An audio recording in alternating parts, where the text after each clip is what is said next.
I don't know if it'll work. Why was you on data? Casey, come on, we gotta go. Is it working? I don't know. Oh, it seems like maybe it is. Casey, we gotta go. Hi! Some technical difficulties here.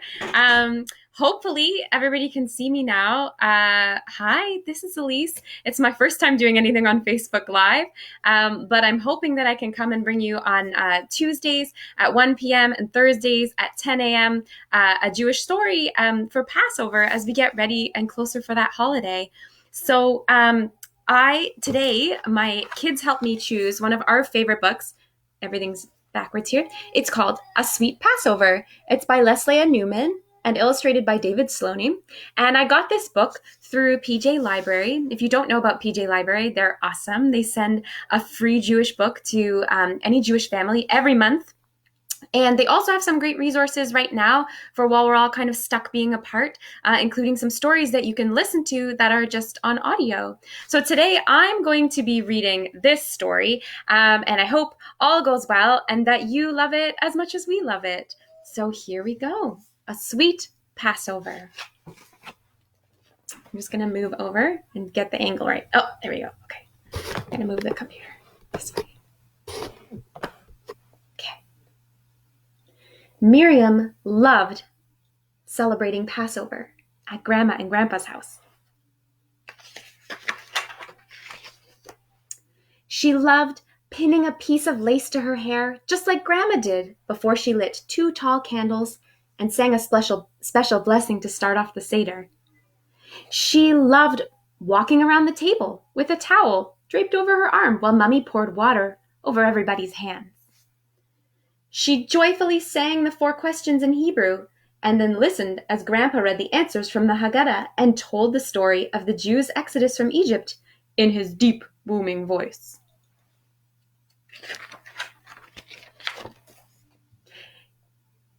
She giggled the way Daddy said, warm, warmer, hot, as she got closer and closer to finding the afikomen that he had hidden after he broke the middle matzah in half and tucked one of the pieces between 2 of Grandma's cookbooks high up on a kitchen shelf. She happily stood beside Aunt Rachel and Uncle Nathan when they opened the front door to welcome Elijah the prophet, and she laughed when Bubala joined them and howled at the moon. Can you see that here? Bubala howling at the moon? Here, how do I show you? There we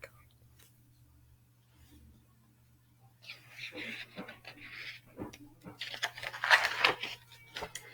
Miriam loved everything about Passover, but most of all, she loved eating matzah, and during the 8-day festival, she ate as much of the unleavened bread as she could.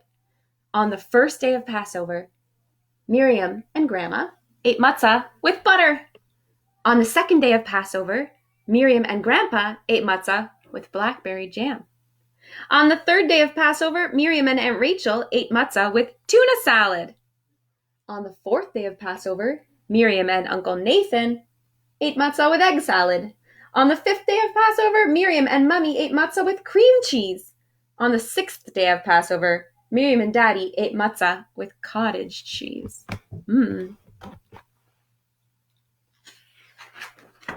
On the 7th day of Passover, Miriam ate lots of matzah by herself.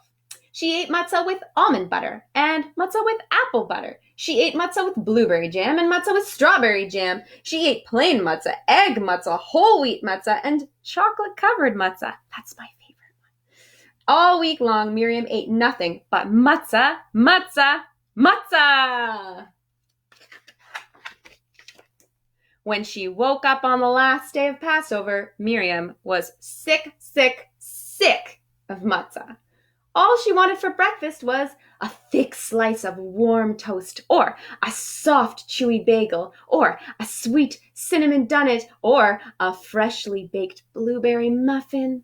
But Passover wasn't over until sundown, which meant that Miriam had to wait all day long before she could eat any of those things. "Miriam," Grandpa called from downstairs, "it's time for breakfast." Miriam groaned and pulled the blankets over her head. Can you guys see? Even her blankets have matzah. Miriam, Grandpa called again. I'm not hungry, Miriam called back. Are you sure? Grandpa asked. I'm making French toast. I'm coming. Miriam jumped out of bed, dressed herself, and ran downstairs. And there was Grandpa with an apron tied around his waist and a puffy chef's hat perched on his head. Good morning, Shayna Maidala. Grandpa gave Miriam a hug and a kiss on the kepi. Ready for some French toast? Miriam looked at the counter where Grandpa had placed eggs, milk, butter, and a frying pan. Where's the bread? She asked. Bread? I can't use bread. It's still Passover, Grandpa reminded her. That's why I'm using matzah. Matzah, Miriam moaned. How can you make French toast with matzah? I'm making Passover French toast, Grandpa explained. I'm making matzah brai. Matzah brai? Yuck!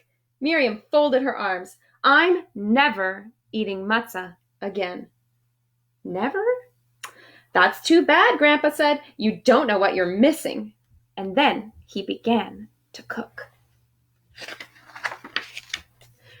First, Grandpa crumbled up the matzah and soaked it in warm water. Next, he cracked some eggs into a bowl, added a little milk, and beat the mixture with a fork. Then he drained the matzah and poured the beaten eggs and milk over it. Finally, Grandpa sliced butter into a great big frying pan. As soon as the butter began to sizzle, he poured in the uncooked matzah brai. When it was brown at the edges, Grandpa slipped his hands into a pair of oven mitts, placed a large plate on top of the frying pan, and flipped the whole thing over. Ta-da! Crowed Grandpa. Passover French toast. Doesn't that look delicious? I think it looks delicious. No, said Miriam, wrinkling up her nose. No more matzah for me. Suit yourself. Grandpa slid the matzah brai back into the pan to cook the other side. But will you please set the table?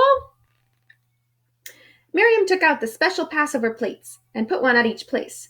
Just as she set down the last fork and spoon, Mommy and Daddy and Aunt Rachel and Uncle Nathan and Grandma scrambled into the dining room.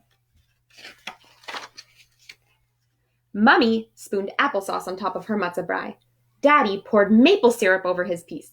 Aunt Rachel sprinkled her serving with sugar and cinnamon.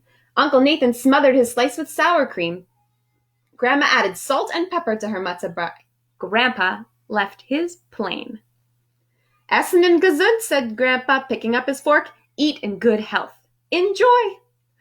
Oi, that is good, said Grandma. The best I've ever had, said Mummy. May I please have seconds? Asked Uncle Nathan. Save another piece for me, said Aunt Rachel. My compliments to the chef, said Daddy. They were so busy eating that no one noticed Miriam had nothing on her plate. Soon breakfast was over, and all was quiet, until Miriam's belly let out a long, loud rumble. Miriam, didn't you get enough to eat? Mummy asked. No, Miriam answered. Miriam is never eating matzah again, Grandpa announced to everyone. Mummy and Daddy and Aunt Rachel and Uncle Nathan and Grandma all gasped. Never?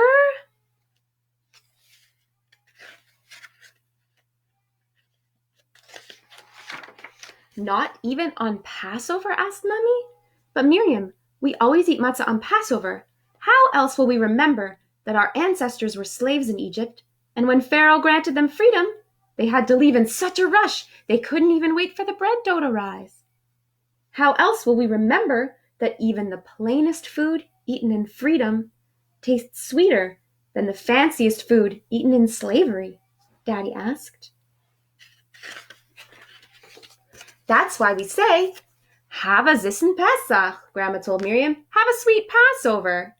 Matzah is such a simple food. It reminds us to be humble, explained Uncle Nathan. It doesn't puff itself up, and we shouldn't puff ourselves up either.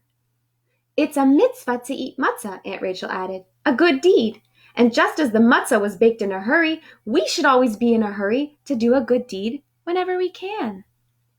Matzah goes with everything, Grandpa said, and that reminds us that we should get along with everyone too. And if all those reasons weren't enough for us, Dayenu, Grandma said, your grandfather happens to make the best matzah brai in the world. Miriam looked around the table at each family member and she thought about what everyone had said. Then she asked in her most humble voice, "Grandpa, will you please make me a matzah brie?"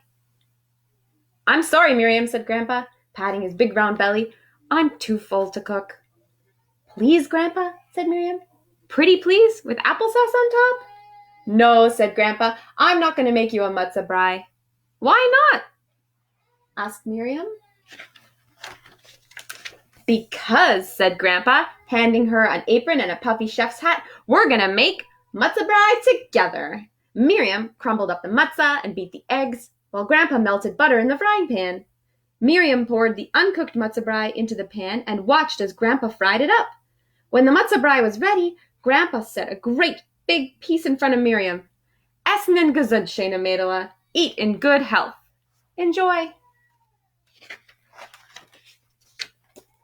And Miriam did. And that's the end of this story. For today's story, A Sweet Passover.